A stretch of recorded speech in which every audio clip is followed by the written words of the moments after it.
Hello people, this is Rahat from ButtFiXx and welcome to my game review show, Game Talk. Today we are going to talk about As Dusk Falls. It's a choice-driven narrative game that's very light on gameplay elements but consists of highly impactful, truly narrative-changing choices that let you shape up the game's story. Therefore, some might call it less of a game and more of a choice-driven visual novel. Yes, I guess you're right. The story takes place in 1998 and begins with a clash between two families. Vince Walker is moving to St. Louis, Missouri with his wife, daughter and father who's a cancer patient. On their way in Two Rock, Arizona, their car almost collides face to face with three brothers, Tyler, Dale and Jay Holt. This puts Vincent's car out of commission, so he and his family decide to check into the nearby Desert Dream Motel to spend the night and hopefully find a mechanic to fix the car. I'm on it. The Holt brothers, on the other hand, keeps on driving until they reach the local sheriff's house to steal illegal bribe money he stored in a secret locker. Whoa. After looting the house, they decide to hide inside the Desert Dream Motel to escape the cops.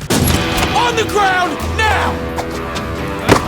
And ends up taking the motel's owner Joyce, her employee Paul, and Vince and his family hostage. Who are you?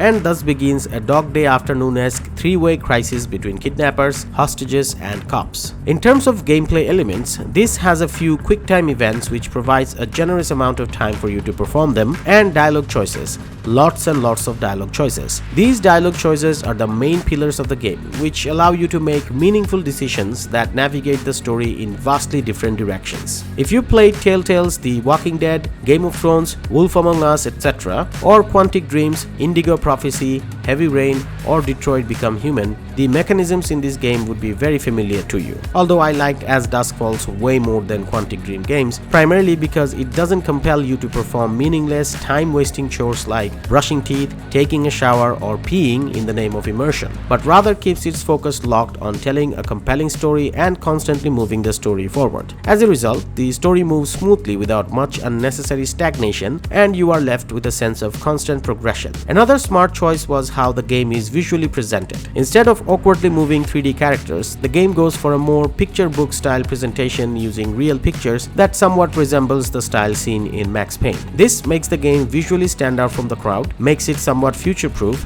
and also helps to convey the characters' emotions in much more details. Also, using camera movements, blending 2D pictures with 3D environments and animation, expert audio design, and well-acted vocal performances help you remain hooked to the story, even when, like most TV series, the main drama pauses at times to explore the backstories of some key characters. The decisions you make during these backstory segments reflect faithfully during the tension-filled main section. You are given special prompts signaling which choices are going to have narrative-altering consequences, and when these choices lead to a specific outcome, you are notified as well. At the end of each chapter, you are given a flowchart that shows you which choices led to which consequences and what other possible outcomes you missed. You are even given an assessment of your personality based on the choices you made. Although one playthrough of the game takes roughly 6 hours, but seeing these decision trees, you can definitely tell that you need multiple playthroughs to get a more fulfilling experience of the game. Never again.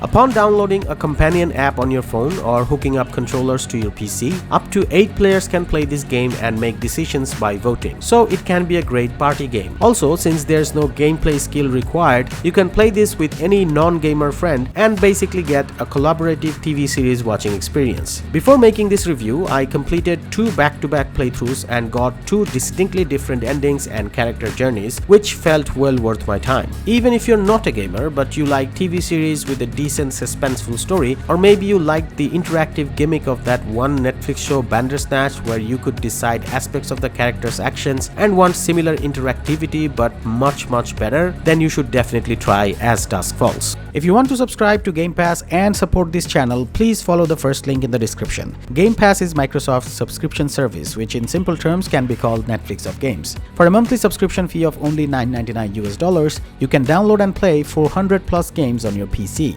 Alright, take it! Sheesh! The library not only includes indie gems like Unpacking, Citizen Sleeper, Norco, You Suck at Parking, but also includes FIFA 2022, Assassin's Creed Origins and Odyssey, a buttload of Battlefields, Deathloop, Death Stranding, Dead Space 1, 2, 3, every Evil Within, every Fallout, every Crysis, every Dragon Age, every Dishonored, every Halo, every Wolfenstein, every Yakuza, every Gears of War that ever came to PC, and lots of other mainstream AAA titles. Wow, that's beautiful. Also, games like Wulong Fallen Dynasty, Hi-Fi Rush, High on Life, Scorn, etc. are available on Game Pass on the first day of their official release. Even the highly anticipated Starfield will be available on Game Pass on day 1, meaning you can play a full $60 or $70 game for just $9.99 on the day of its release, plus any of the 400 plus games that are accessible to you throughout the duration of your subscription.